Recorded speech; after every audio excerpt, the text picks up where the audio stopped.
Saudações em Cristo a todos os irmãos. Nós vamos dar continuidade ao nosso estudo sobre a salvação no livro de João e hoje no capítulo 7, com o tema Cristo, a água da vida. No capítulo 7, a partir do versículo 37 até o versículo 40, ele nos diz assim: No último dia e mais importante da festa, Jesus levantou-se e disse em alta voz: Se alguém tem sede, venha a mim e beba. Quem crer em mim, como diz as Escrituras, do seu interior fluirão rios de água viva. E ele estava se referindo ao Espírito, que mais tarde receberiam, e os que nele crescem. Até então o Espírito não tinha sido dado, pois Jesus ainda não fora glorificado.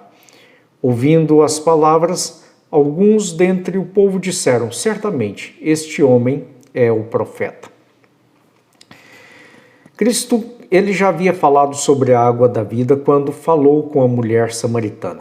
E conversando com aquela mulher, ele disse que se ela bebesse da água que ele poderia dar, se ela conhecesse a Cristo, ela pediria a água viva e ele a daria e ela nunca mais voltaria a ter sede. E agora Jesus volta a falar sobre a água da vida. E ele diz que quem beber fluirá como que rios de água viva. Seria então uma torrente de água, seria algo inesgotável, algo que não pararia e teria disponibilidade também para abençoar a outros. E ele diz que esta água da vida é o próprio Espírito de Deus que pode habitar em nós. E quando ele habita e plenamente atua no homem, é como uma torrente de água. Ele vai fluir permanentemente, nunca mais faltará, nunca mais terá necessidade quem tem esta torrente de água. Vai além das suas necessidades. E o Espírito, então, ele preenche plenamente o homem e ele pode trazer a perfeita comunhão entre o homem e Deus. E é ele que é a nossa garantia, como nos diz Paulo, como é o selo, o penhor para nos dar a certeza de que nós somos salvos. Jesus fala sobre a água da vida e ele no capítulo anterior, no capítulo 6, ele falou sobre o pão da vida, que ele também é o pão da vida. E diz que quem comer desse pão, ele nunca terá fome. Mas interessante que ele fala lá no versículo 32 do capítulo 6, que quem come do pão também não tem sede. Ora, se ele é o pão e ele é o verbo encarnado, ele é a própria revelação da palavra de Deus, e ele diz que nem só de pão viverá o homem, mas de toda palavra que procede da boca de Deus, e ele é aquele que veio da parte de Deus, revelando então o próprio ensinamento de Deus. Cristo Jesus e a própria palavra de Deus se confundem. E quando nós conhecemos a palavra de Deus, nós já não temos mais fome da palavra, mas também não temos sede. Por quê? Nós, à medida que nós conhecemos da palavra, nós podemos gozar da comunhão com o Espírito e o Espírito terá liberdade para agir em nós. Então, no versículo 32 do capítulo 6, quem comer deste pão não terá fome e não terá sede. Quem comer da palavra de Deus, dos ensinamentos de Cristo Jesus, jamais passará por necessidade espiritual, porque ele é o nosso alimento pleno. E nós somos chamados então para dar liberdade ao Espírito com o conhecimento da palavra, para que nós não tenhamos fome e não tenhamos sede, uma vez que o Espírito é aquele que é representado pela água. E o Espírito é aquele que vai fluir permanentemente em nós. Se a água é essencial para a nossa digestão de alimento, digestão de um pão, nós poderíamos dizer também que a água, que é o Espírito, é essencial para a revelação da palavra, porque é o Espírito que nos ensina, é o Espírito que nos instrui a respeito de Deus, que nos instrui a respeito de Cristo Jesus. Se nós não tivermos o Espírito, não teremos compreensão plena da palavra. Poderemos ter o conhecimento intelectual que o homem tem, que o homem é capaz de ter a respeito da palavra de Deus. Ele poderá ler a Bíblia como um todo e terá apenas um conhecimento intelectual, mas não terá o conhecimento do Espírito, não terá maturidade no Espírito, não terá crescimento, não fará diferença na vida dele a palavra, se não for pelo Espírito. Assim como nós precisamos da água, então, para a digestão do pão, nós precisamos do Espírito para que nós possamos digerir essa palavra, para que ela possa agir em nossas vidas. O conhecimento simples, o conhecimento intelectual da palavra, sem a ação do Espírito, ela não faz diferença para o homem. Ela não agirá na vida desse homem. Já tive a oportunidade de conhecer uma pessoa que sabia quase que a Bíblia de cor, mas na sua vida não dava nenhum só testemunho a respeito de Deus, a não ser a sua palavra, que falava muito sobre isso, mas os seus atos negavam qualquer amor a Deus, negavam o conhecimento à palavra. E isto é prova, então, de que se não for a ação do Espírito Santo, que é aquele que nos conduz nos caminhos de Deus, que é aquele que nos faz andar em conformidade com a vontade de Deus, não há resultado em nossas vidas o mero conhecimento da palavra. Nós precisamos, então, crescer espiritualmente, alcançar a maturidade, e nós dependemos do pão e dependemos da água, do conhecimento da palavra e do Espírito agindo em nós.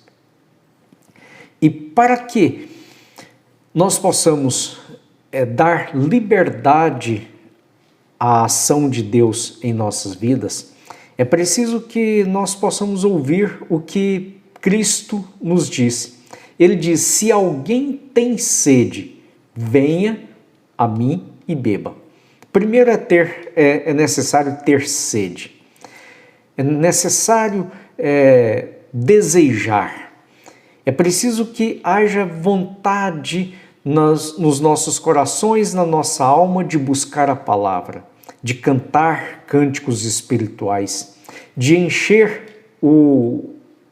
nos encher do Espírito Santo, de encher o nosso ser do poder daquele que pode nos conduzir segundo a vontade de Deus.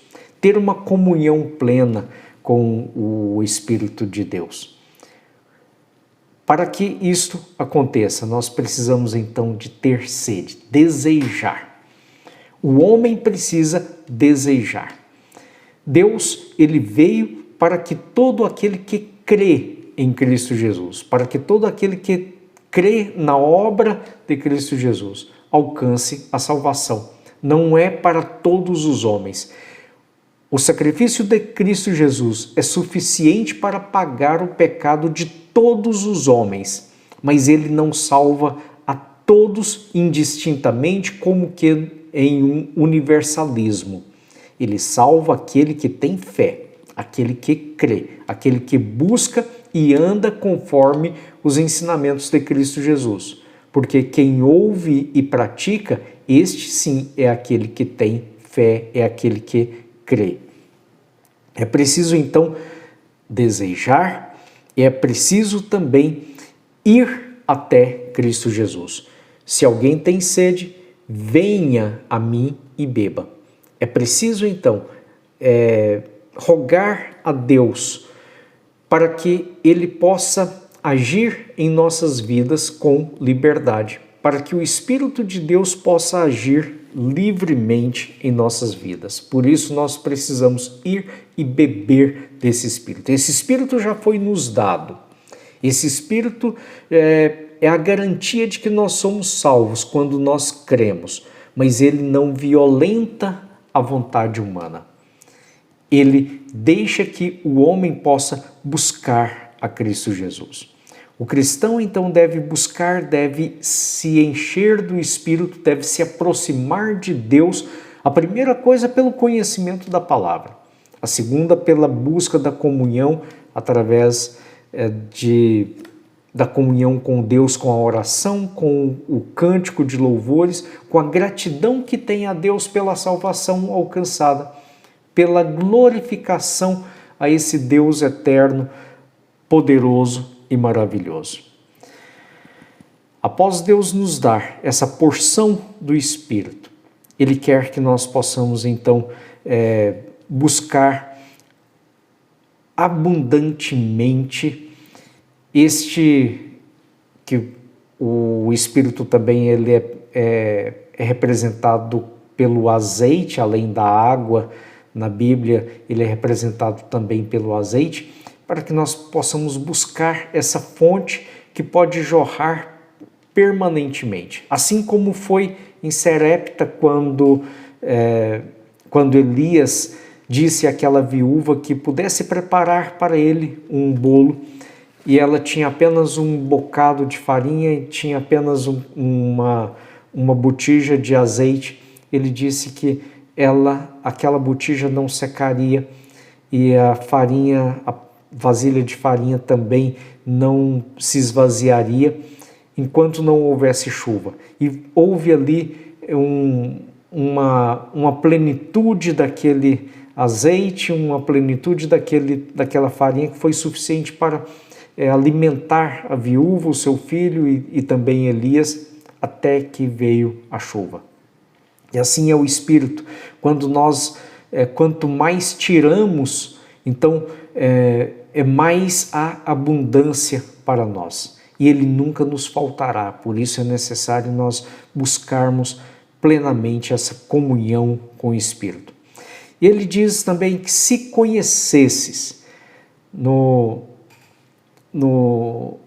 capítulo 4, versículo 10, quando ele fala com a mulher samaritana, ele diz que se ela conhecesse a Cristo Jesus, se ela conhecesse quem estava pedindo água, ela pediria e ele daria e com abundância. É necessário nós conhecermos, é necessário nós irmos até Cristo, é necessário nós bebermos desta água, mas é necessário também nós pedirmos. É preciso conhecer, e conhecemos através da palavra de Deus. E é necessário pedir. Pedimos através da oração, da comunhão, pedindo que Deus possa agir nas nossas vidas, dirigir o nosso dia a dia, que Ele possa nos dar plena comunhão. Isso deve ser objeto da nossa oração. Cristo Jesus nos ensina a orar, rogando ao Pai que está nos céus para que venha o seu reino sobre nós.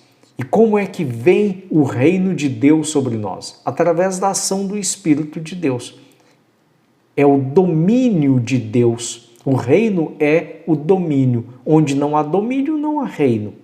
E o reino é o domínio, e o Espírito é quem nos domina. E é preciso nós buscarmos e dar liberdade, então, para que o Espírito de Deus possa agir. É necessário ter esta experiência com Deus para que nós alcancemos, então, a maturidade espiritual. E por isso, nós precisamos pedir. Estamos passando por dias em que muitas pessoas estão se afastando da palavra de Deus. Não estão lendo a Bíblia. Estão em casa com o afastamento social que prevê a conduta de prudência para não disseminação do vírus, mas essas pessoas não estão lendo a palavra de Deus, não estão buscando a comunhão com Deus, não estão se enchendo do Espírito de Deus. Nós precisamos olhar para as nossas vidas e desejar ler a Bíblia. Olhar para as nossas vidas e desejar também cantar hinos de louvores, desejar a oração. Muitos estavam acostumados a apenas ler a Bíblia, cantar hinos de louvores, apenas no domingo, apenas em um outro dia em que tinha reunião da sua igreja, e hoje não estão participando disto, mas precisam fazer isto em suas casas, precisam cantar louvores ao nosso Deus, precisam se encher do Espírito, precisam a cada dia ter mais conhecimento sobre Cristo Jesus, mais conhecimento de Deus através da leitura da palavra de Deus. Que o Senhor possa nos despertar para que nós possamos estudar, ler a respeito da palavra de Deus, para que possamos nos encher do Espírito, assim como Paulo nos diz, então, para que não nos embriaguemos, mas que possamos nos encher do Espírito, com cânticos, com orações, com salmos, com louvor ao nosso Deus. Que assim sejamos despertados. Oremos. Pai de amor, te louvamos por este dia, por esta oportunidade de meditar na Tua palavra, pela oportunidade de buscar o Teu santo nome. Te pedimos, ó Pai, que sejamos despertados a cada dia, para que a oração, a leitura da palavra, os cânticos, a comunhão contigo, seja uma constante nas nossas vidas e que a cada dia nós possamos nos voltar para Ti e que sejamos dirigidos pelo Teu Santo Espírito para que andemos em conformidade com a Tua palavra. É a nossa oração. Amém.